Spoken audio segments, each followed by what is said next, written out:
Hi, it's me again with Corel Draw Tips and Tricks. Kind of a twisted ribbon knot. And I played around with it a little bit to get a good size, and I found out that if we take a rectangle with our ratio unlocked, and I'll make this 7.7 by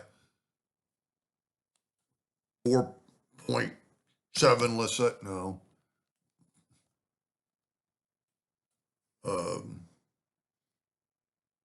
What size did I make it? Maybe 1.4, something like that. So let's go with 7.7 by 1.4. Let's rotate it 45 degrees. And the reason I did that, you'll see in just a second. So I mirrored it and made it another, and then I'm going to Control G to group it. I'm going to Control D to duplicate it. I'm going to grab that node right there and have it snap to. So I played with the squares. So that square is about the same size as the other. Then I'm going to Control D again and put it right there.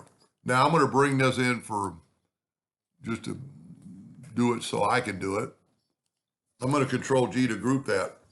And then I've done this a couple of times and I found a better way to do it. I'm going to, you know what? I'm going to make this line black. And I'm going to take a line. Well, I don't know why I did that. I'm going to take a 2-point line. And I'm going to fill in that right there from there to there. Now I'm going to grab my shape tool. I'm going to select both nodes and I'm going to add a node. And what that did, that gave me a line between this line that I can now have kind of as a reference. Select both nodes and add a node. So, and the lines are actually going to help us here in a little bit too. I'm going to take my 3-point curve line and see the node and node. And then I just want to give it a little turn, but I want to stay within the lines. I don't want to go past those lines. And then I'm going to go from here to here and give a little curve like that. Now, I'm going to group all this together, Control G. And then I'm going to Control D and I'm going to mirror it. And then that way I can put that line right there. You know what? It didn't group everything. Oh, I didn't take the other line yet. So I'm going to grab that. You know what? It's all one deal. Control D to duplicate it and mirror it. Now that ain't going to work. I'm going to have to break this apart. And I'm going to grab that line right there, or really both those lines, Control D, and then mirror that. Well, fudge. So what I'm going to have to do is go, I didn't have this problem a while ago.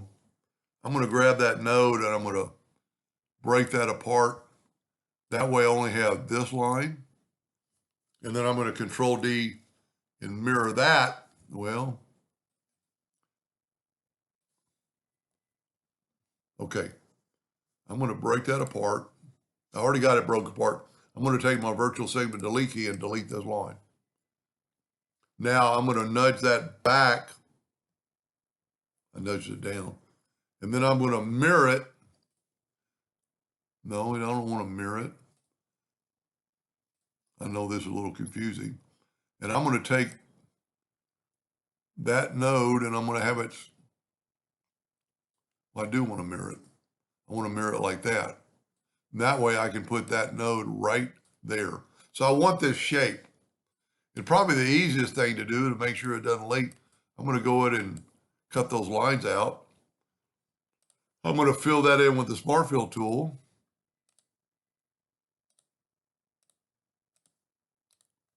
And I can take that and move it out of the way. And then I can mirror it.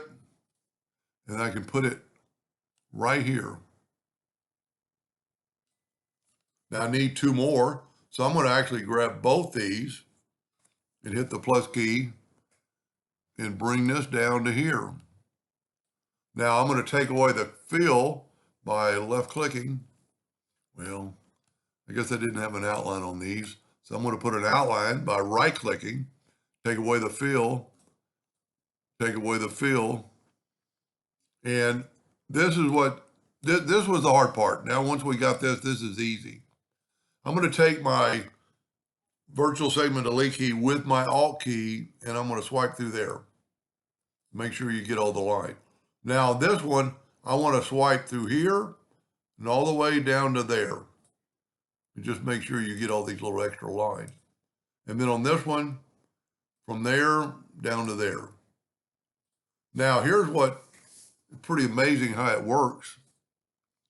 Let's see what my nudge factor is, 8 inches, that's good. I'm going to take this and nudge it over, take this, got a little leak. Got to be right here. See, kind of like a double line.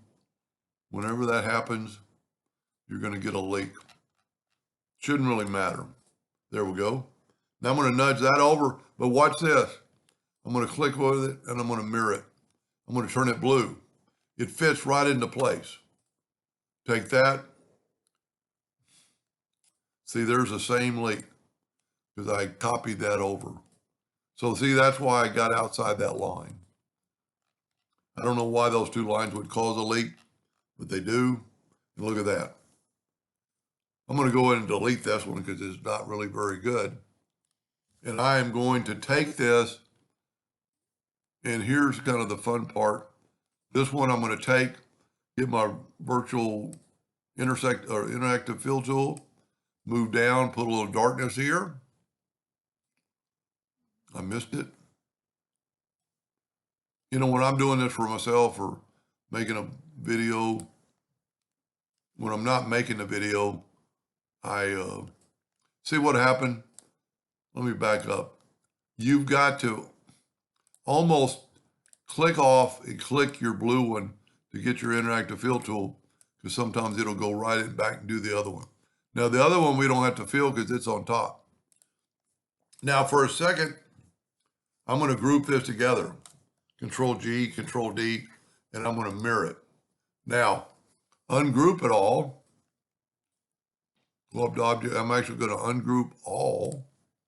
We need to make this one blue, so I'm going to take my interactive fill tool. And all I have to do is change it to blue. Now I'm going to take this one, change it to green. I'm just doing the opposite colors. Now this one doesn't have interactive fill tool, so we can actually just make it blue. And there you go. Kind of a twisted ribbon. And I'm not going to do it because I had trouble with the recording. Maybe I was going too long and saved it, and it took forever. But you could do that right there. Anyway, I hope that helped. Thank you for watching.